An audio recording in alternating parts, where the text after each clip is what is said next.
Hello friends, investment বাংলাতে সবাইকে স্বাগত। বন্ধুরা, আজকে আমরা কথা বলবো কিছু কমন মিস্টেক নিয়ে। কিরকম কমন মিস্টেক?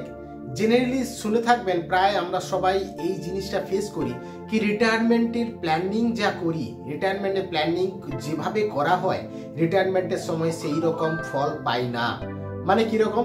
মানে ধরুন আপনি একটা প্রজেকশন করলেন রিটায়ারমেন্টে আপনি 2 কোটি টাকা পাবেন, কিন্তু যেভাবে মিস্টেক করে থাকি সেই মিস্টেকের জন্য আমি 2 কোটির জায়গায় হয়তো 1 কোটি বা তার থেকেও কম পাচ্ছি। এবং অনেকেই শুনতে পাওয়া যে রিটায়ারমেন্টে যা ফান্ড জমিয়েছি সেভাবে ঠিক ফ্যামিলি চলছে না, বা কিভাবে প্ল্যানিং করলে এটা আরো রিকভারি করা যেত। এই ধরনের আমাদের প্রবলেমের সম্মুখীন হতে হয়। অনেকেই দেখবেন রিটায়ারমেন্ট বা অন্যান্য সেভিংসের জন্য আমরা প্ল্যানিং করে রাখি, ফান্ড জমা করে রাখি, ইনভেস্টমেন্ট করি, কিন্তু প্র্যাকটিক্যালি যখন দরকার পড়ে তখন আমরা দেখি সেইভাবে আমাদের হাতে রিটার্ন আসে না, বা সেই কস্ট আমরা মেনটেন করতে পারি না। সেই সময় যে টাকা হাতে আসে সেটা ঠিক সাফিসিয়েন্ট হয়ে উঠতে পারে না। কেন? কি এমন ভুল করি, কি এমন মিস্টেক করি যেগুলো সাধারণ কমন মিস্টেক? সেই সাধারণ মিস্টেকগুলো যদি না করি তাহলে হয়তো রিটায়ারমেন্টের সময় আমরা আরো বেশি টাকা হাতে পেতে পারি, হিউজ রিটার্ন হাতে পেতে পারি। তার কিছু কমন মিস্টেক, সেই মিস্টেকগুলো আমাদের শুধরে নিতে হবে। যে সেইগুলো কি ধরনের ভুল আমরা করে থাকি, সেই ভুলগুলো নিয়ে আমরা কথা বলবো। টপ সেরা 5টি ভুল, যে 5টি ভুল যদি আপনি না করেন তাহলে রিটায়ারমেন্ট প্ল্যানিং এ আপনি অনেক টাকা হাতে পাবেন। ভাবতেও পারবেন না এত টাকা আপনি হাতে পাবেন সব খরচ বাদ দিয়ে। তাহলে সেই সেরা 5টি ভুল কি? যে সেরা 5টি ভুল আমাদের করলে চলবে না। সেই 5টি ভুল যেন আমরা না করি সেটা মাথায় রাখতে হবে, যে কিভাবে ওই 5টি ভুল আমরা শুধরে নিতে পারি বা যেন না করতে পারি।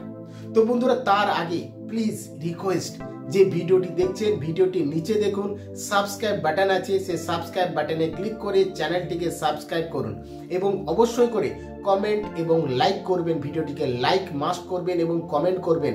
আপনাদের কোনো ক্লারিফিকেশন থাকলে, কোনো কোয়েরি থাকলে, কোনো জিজ্ঞেস করার থাকলে অবশ্যই করে কমেন্ট করবেন। আমি আমার সামর্থ্য মতো আপনাদেরকে হেল্প করার চেষ্টা করব। অবশ্যই করে কমেন্ট করবেন, এবং মাস্ট রিকোয়েস্ট প্লিজ, যে ভিডিওটি দেখছেন ভিডিওটির নিচে দেখুন সাবস্ক্রাইব বাটন আছে, এক্ষুনি যান আগে সাবস্ক্রাইব বাটনে ক্লিক করে চ্যানেলটিকে সাবস্ক্রাইব করে নিন। তো চলুন দেখে নেওয়া যাক কি ধরনের আমরা ভুল করে থাকি। ভুল নাম্বার 1, প্রথম ভুল কি না, লেট ইনভেস্টমেন্ট। আমরা ইনভেস্টমেন্ট অনেক দেরিতে শুরু করি, দিয়ে ভাবি যে রিটায়ারমেন্টে অনেক টাকা পাবো। হতে পারে হয়তো আপনি অনেক টাকা করে আপনি ইনভেস্টমেন্ট করছেন, কিন্তু তাতেও কোনো লাভ নেই। আপনি যদি সাফিসিয়েন্ট রিটার্ন না আসে তাহলে সেই ইনভেস্টমেন্টের দাম কি? আপনাকে যে ইনভেস্টমেন্ট, আপনি যদি 100 টাকা দিয়ে বলেন আমি 102 টাকা নেব, আর কেউ যদি 100 টাকা দিয়ে বলে আমি 500 টাকা নেব, কোনটা বেটার? 100 টাকা নিয়ে 500 টাকাটা, তবেই তো আপনার প্রজেকশন সাকসেসফুল হবে। কি আজকে যদি আপনি 1000 টাকা ইনভেস্টমেন্ট করেন তা আপনি রিটায়ারমেন্টে চাইবেন যে 1000 টাকা করে যদি ইনভেস্টমেন্ট করি আমি যেন অ্যাটলিস্ট 2 কোটি টাকা পাই। তার মানে কি একটা প্রজেকশন থাকবে যে আমি রিটায়ারমেন্টে এত কোটি টাকা পেতে পারি। কিন্তু এই ভুলটা করছেন কারণ লেট ইনভেস্টমেন্ট। এইটা বন্ধুরা দয়া করে করবেন না, কেউ লেট ইনভেস্টমেন্ট করবেন না, মানে দেরি করে ইনভেস্টমেন্ট করবেন না। কারণ কি? কারণ একটা মানি গ্রো হওয়ার জন্য টাইম লাগে। একটা মানি কম্পাউন্ডিং ইন্টারেস্টের বেনিফিট তখন পাবেন যদি আপনি আর্লি স্টার্ট করেন। যত তাড়াতাড়ি ইনভেস্টমেন্ট স্টার্ট করবেন রিটায়ারমেন্টে আপনি অনেক টাকা পাবেন। যদি আপনি 40-এর দোরগড়ায় এসে কি 50-এ এসে আপনি ভাবলেন রিটায়ারমেন্টের জন্য ইনভেস্টমেন্ট করবেন, তাহলে মানি গ্রো হওয়ার জন্য টাইম কোথায় পাচ্ছেন? ধরুন 60-কে যদি আমি রিটায়ারমেন্ট এজ ধরে নিই, তাহলে 60 বছর বয়সে মাত্র 20 বছরে কতটুকু মানি আর্ন হবে? যদি কেউ 18 বছর বয়স বা 20 বছরের নাগাদে ইনভেস্টমেন্ট করে, তাহলে ভাবতে পারছেন তার কাছে মানি গ্রো হওয়ার জন্য কতটা টাইম থাকছে, এবং কম্পাউন্ডিং ইন্টারেস্ট কত হিউজ বেনিফিট উঠাতে পারবে। তার মানে আপনি চিন্তা করবেন না, কোনো রকম না চিন্তা করে আপনি অবশ্যই সঠিক প্ল্যাটফর্মে ইনভেস্টমেন্ট করতে হবে, কিন্তু আপনাকে সঠিক সময়ে ইনভেস্টমেন্ট করতে হবে। এমন নয় আজকে আপনার সার্ভিস হলো, ঠিক আছে একটু টাকা হোক, ঠিক আছে এই তো সবে 2 বছর হলো, আর একটু জমা পয়সা এখন, তারপরে রিটায়ারমেন্টের চিন্তা কি পরে দেখা যাচ্ছে। কখনোই আপনার রিটায়ারমেন্টে অ্যামাউন্ট আপনি সেভাবে পাবেন না। এটা ভুল নাম্বার 1, যে আমরা দেরিতে ইনভেস্টমেন্ট করছি বাট দেরিতে করছি, ততক্ষণে অনেক টাইম চলে গেছে। তো বন্ধুরা, টাইম ভেরি ইম্পর্টেন্ট, কারণ সময় দিতে হয় যে কোনো ইনভেস্টমেন্টকে গ্রো হওয়ার জন্য। কারণ কম্পাউন্ডিং ইন্টারেস্টের বেনিফিট আপনি তবেই পাবেন যদি তাড়াতাড়ি ইনভেস্টমেন্ট করেন। যত টাইম দিবেন তত মানি গ্রো হবে এবং হিউজ অ্যামাউন্ট আপনি হাতে পাবেন। তো ভুল নাম্বার 1, লেট ইনভেস্টমেন্ট, এটা কখনো করবেন না। ভুল নাম্বার 2 কি না, আমরা যে ইনভেস্টমেন্ট করছি সেখানে আমাদের এক্সপেন্সটাকে ক্যালকুলেট করতে ভুলে যাই। এক্সপেন্স কি ক্যালকুলেট? কারণ আপনাকে এই এক্সপেন্স ক্যালকুলেট করতে হবে যে আজ থেকে 60 বছরে মানে যখন আপনি রিটায়ার করবেন তখন কত এক্সপেন্স হতে পারে, সেই ক্যালকুলেট করে আপনাকে রিটায়ারমেন্টে ইনভেস্টমেন্ট করা উচিত। ধরুন আজকে যদি আপনার 100 টাকা জমা হয়, 60 বছরে আপনার সেই 100 টাকা কততে দাঁড়াবে? 60 টাকাতে কি 70 টাকাতে কি 40 টাকাতে? কারণ মার্কেট ইনফ্লেশনটাকেও আপনাকে ক্যালকুলেট করে নিতে হবে, কারণ ন্যাচারাল ওয়েতে আপনার ভ্যালু কমতে থাকে কারণ ইনফ্লেশন হাই হয়। এছাড়াও লাইফস্টাইল, আপনার যে লাইফস্টাইল সেইটা চেঞ্জ করতে ভুলে যান। লাইফস্টাইলও আপনাকে চেঞ্জ করতে হবে যত সময় যাবে, তাকি আননেসেসারি কস্ট যেন না হয়। এছাড়াও হেলথ কস্টটাও কনসিডার করতে হবে। সুতরাং এই যাবতীয় যে কস্টগুলো হয় সেই কস্টটা আপনি ক্যালকুলেট করতে ভুলে যান। আপনি শুধু ধরে নেন যে যদি আমি 1000 টাকা দিই আমি 1 কোটি পাবো, কিন্তু তার মাঝে যে কস্টগুলো আছে, যে ইনফ্লেশন কস্ট আছে, যে মেডিকেল কস্ট আছে, যে লাইফস্টাইল কস্ট আছে, যে অন্যান্য ফ্যামিলি কস্ট আছে, সেগুলোকে কনসিডার করতে আপনি ভুলে যান। সুতরাং সেই কস্টগুলোকে চিন্তা করে আপনাকে রিটায়ারমেন্ট করতে হবে। কি ভুল করি আমরা? এই কস্টটাকে ইগনোর করে যাই। আমাদের মাথায় তখন থাকে না যে আরো কস্ট আছে, সেই কস্টগুলোকে রিকভার করেই আপনাকে ইনভেস্টমেন্ট করতে হবে। আপনাকে ধরে নিতে হবে যে এই কস্টগুলো আসবে, সুতরাং সেইভাবে আপনাকে ইনভেস্টমেন্টের প্রজেকশন করা উচিত। এটা হলো ভুল নাম্বার 2, যে আমরা এক্সপেন্সটাকে অ্যাডজাস্টমেন্ট করতে, এক্সপেন্সটাকে ক্যালকুলেট করতে ভুলে যাই যে কত এক্সপেন্স হতে পারে। ভুল নাম্বার 3, কি ভুল করি আমরা? কি আমরা ট্যাক্স ইমপ্লিকেশনটা ভুলে যাই। আমরা ভুলে যাই যে আমরা যেটা ইনভেস্টমেন্ট করেছি কত ট্যাক্স এখান থেকে কাটতে পারি। বন্ধুরা, আপনি বিলিভ করবেন না, আপনি যা ইনভেস্টমেন্ট করছেন যদি তার অনেকটা অংশ ট্যাক্সে চলে যায়, ভাবতে পারছেন আপনার হার্ড আর্ন মানি, আপনার কষ্ট করে ইনকাম করা মানি অনেক টাকা ট্যাক্সে চলে যায়। এখন মনে হচ্ছে বন্ধু বলেছে, রিলেটিভ বলেছে, কোথায় এখানে ওখানে ইনভেস্টমেন্ট করেছেন, আপনি কখনো এটা ভাবেননি যে কত ট্যাক্স যেতে পারে। কারণ আপনি আলটিমেটলি ম্যাচুরিটিতে যে ক্যালকুলেট করেছেন সেই অ্যামাউন্ট পাবেন না, কারণ হিউজ অ্যামাউন্ট বিলিভ করতে পারবেন না। 60 বছরে যে টাকা আপনি জমাবেন তার অনেক টাকা ট্যাক্সে কেটে নেবে।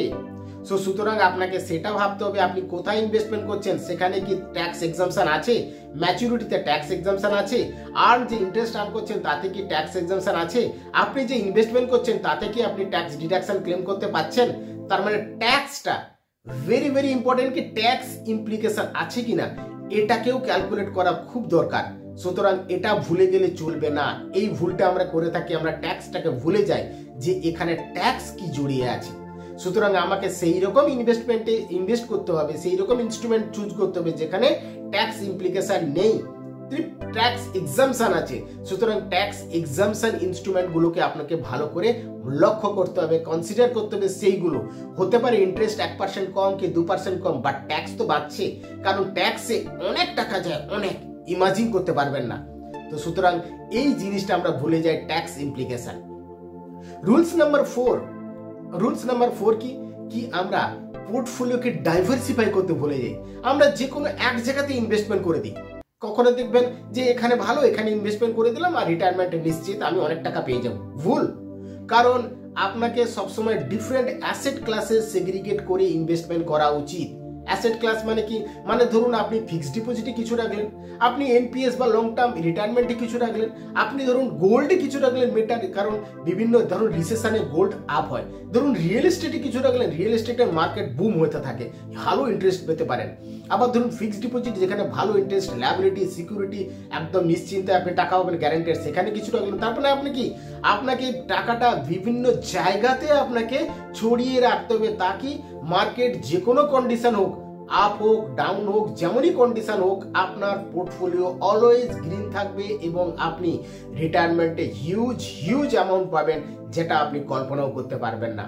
তার মানে কি বুদ্ধিমানের কাজ হচ্ছে সবসময়ের জন্য টাকাকে ডিস্ট্রিবিউট ওয়েতে রাখা উচিত। কোনো এক জায়গাতে পুরো টাকা ইনভেস্টমেন্ট করবেন না। Diversification is very important. কি আপনার টোটাল ইনভেস্টমেন্টকে আপনি যদি 1000 টাকাও ইনভেস্টমেন্ট করেন 500, 300, 200 এইভাবে আপনি ভাগ করে রাখলেন 3টে অ্যাসেট ক্লাসে ফর এক্সাম্পল। ঠিক সেইভাবে আপনাকে different asset class, high risk, low risk, medium risk, risk wise আপনি যেভাবে যতটা রিস্ক নিতে পারবেন সেইভাবে আপনাকে ডিফারেন্ট অ্যাসেট ক্লাসে ভাগ করতে হবে। এমন নয় যে আপনি বেহিসেবি না চিন্তা করে ওখানে ভাগ করে দিলেন, এটা আমি বলছি না। প্রপার জেনুইন রিলায়েবল সোর্সে বিভিন্ন জায়গাতে রাখবেন যেখানে গ্যারান্টেড এবং জেনুইন রিটার্ন পাবেন, কিন্তু রিটার্নের আপ ডাউন থাকবে মার্কেটের কন্ডিশন ওয়াইজ। সেই রকম ডিফারেন্ট অ্যাসেট ক্লাসে ছড়িয়ে প্রফেশনাল ওয়েতে ভাগ করে আপনাকে ইনভেস্টমেন্ট করতে হবে। কোনো এক জায়গাতে ফোকাস ওরিয়েন্টেডে আপনি ইনভেস্টমেন্ট করবেন না, তাহলে পোর্টফোলিও কখনো প্রপার রিটার্ন দেবে না। কারণ কখনো আপ হবে, কখনো ডাউন হবে, আপনার পোর্টফোলিও পুরো ডাউন। কিন্তু আপনি যদি অন্য অ্যাসেট ক্লাসে রাখতেন সেখানে পোর্টফোলিও আপ থাকতো, সেখানে ধরুন অ্যাসেট ক্লাস এখন ধরুন রিয়েল এস্টেট এখন বুম আছে, আপনাকে গ্রিনে নিয়ে যেত। ঠিক তেমনি আপনাকে বিভিন্ন অ্যাসেট ক্লাসে ডিস্ট্রিবিউট করে ইনভেস্টমেন্ট করা উচিত। রুলস নাম্বার 5, কি আমরা নেগলেক্ট করি হেলথ কেয়ার কস্টকে। হেলথ কেয়ার কস্ট কনসিডার করতে আমরা ভুলে যাই। ভেরি ভেরি ইম্পর্টেন্ট বন্ধুরা, বিলিভ করবেন না হেলথে আপনার কত খরচ হতে পারে। হিউজ হিউজ, এটা আনএক্সপেক্টেড। এটার কোনো ক্যালকুলেশন হয় না যে আপনি ধরতে পারেন না যে 2 বছর পর আপনার 2000 টাকা হেলথে খরচ হবে না। আপনাকে হেলথ মেজারমেন্ট করতে হবে, হেলথ কেয়ারে আপনাকে রিজার্ভ রাখতে হবে। এই কস্টটা যে বেয়ার হবে, এই কস্ট যে আপনার যাবে, এটাকে অবশ্যই করে আপনার মাথায় রেখে ইনভেস্টমেন্ট করা উচিত। কিরকম না, আপনাকে হেলথ ইন্স্যুরেন্স অবশ্যই নিতে হবে, মেডিকেল কস্টের জন্য রিজার্ভ রাখতে হবে। আপনার ফ্যামিলির হতে পারে, আপনার হতে পারে, কারণ যত বয়স বাড়বে হেলথ কন্ডিশন খারাপ হয় যে কোনো মানুষের, আপনার ফ্যামিলি মেম্বারের, আপনার নিজের। সুতরাং হেলথ ইন্স্যুরেন্সটাকে কখনো ইগনোর করবেন না। হেলথ ইন্স্যুরেন্সের মাধ্যমে আপনি ওই রিকভারিটা করে নিতে পারবেন। সুতরাং হেলথ কেয়ার কস্টকে কখনো নেগলেক্ট করবেন না। ভেরি ইম্পর্টেন্ট বন্ধুরা, কখনো ইগনোর করবেন না। আপনার মনে হবে কি দরকার, দিব্যি ভালো আছি, আমি তো সুস্থ আছি, আমার খরচ আবার কি? না না না, একদমই না। আপনি আজকে সুস্থ আছেন, 20 বছর পর কি সুস্থ থাকবেন? তখন সেই খরচটা কোথা থেকে আসবে? আপনি তো রিটায়ারমেন্ট একটা প্ল্যান করেছেন যে 40 বছর বয়সে আমি এত কোটি টাকা পাবো, কিন্তু তার মাঝে আপনার যদি আনএক্সপেক্টেড হেলথে খরচ হয়ে যায়, আপনার ফ্যামিলি মেম্বারের ধরুন খরচ হয়ে যায়, তখন তো আপনার ওখান থেকে কেটে গেল। আপনি সাফিসিয়েন্ট প্রজেকশন যে অ্যামাউন্ট করেছিলেন সেটা আপনি পাবেন না। সুতরাং হেলথ কেয়ারের ট্রিটমেন্টের জন্য আপনাকে must health insurance, medical insurance বা অন্যান্য মেডিকেল খরচের জন্য আপনাকে সবসময় কনসিডার করতে হবে, আপনাকে এটা রেডি রাখতে হবে। সুতরাং হেলথ ইন্স্যুরেন্স, মেডিকেল ইন্স্যুরেন্স, ধরুন হেলথ যে মেডিকেল কস্ট, তার জন্য আপনাকে সবসময় একটা বাজেট রেখে আপনাকে চিন্তা করতে হবে যে এত টাকা আমার খরচ হবে, তাহলে আমাকে কত টাকা ইনভেস্টমেন্ট করতে হবে। সুতরাং হেলথ কেয়ার কস্টকে কখনো ইগনোর করবেন না। তো বন্ধুরা, এই 5টি ভুল যদি আপনি শুধরে নেন, বিলিভ করবেন না রিটায়ারমেন্টে হিউজ অ্যামাউন্ট পাবেন। সুতরাং রিটায়ারমেন্ট যারা প্ল্যান করছেন, রিটায়ারমেন্ট প্ল্যানিং এই 5টা সাধারণ ভুল করবেন না। এগুলোকে কমন মিস্টেক বলা হয়।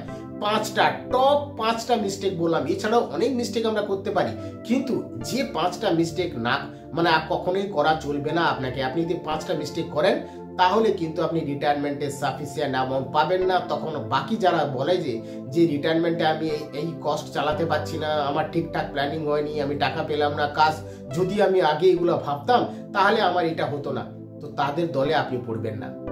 তো প্লিজ বন্ধুরা, যারা এই 5টি ভুলকে শুধরে নেবেন তারা অনেক অ্যামাউন্ট রিটায়ারমেন্টে জমা করতে পারবেন।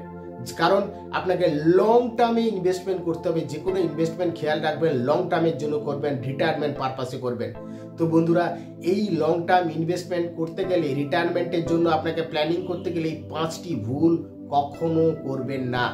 তো বন্ধুরা, এই 5টি ভুলকে শুধরে রিটায়ারমেন্ট প্ল্যানিং করুন, সেইভাবে ইনভেস্টমেন্ট করুন আর অনেক টাকা আনুন রিটায়ারমেন্টে, তাকি আপনার রিটায়ারমেন্ট লাইফ আনন্দে কাটুক, সুখ স্বাচ্ছন্দ্যে কাটুক, কোনো রকম কোনো প্রবলেম যেন না হয় এবং আপনি সঠিকভাবে আপনার টাকাকে ইউটিলাইজ করতে পারবেন।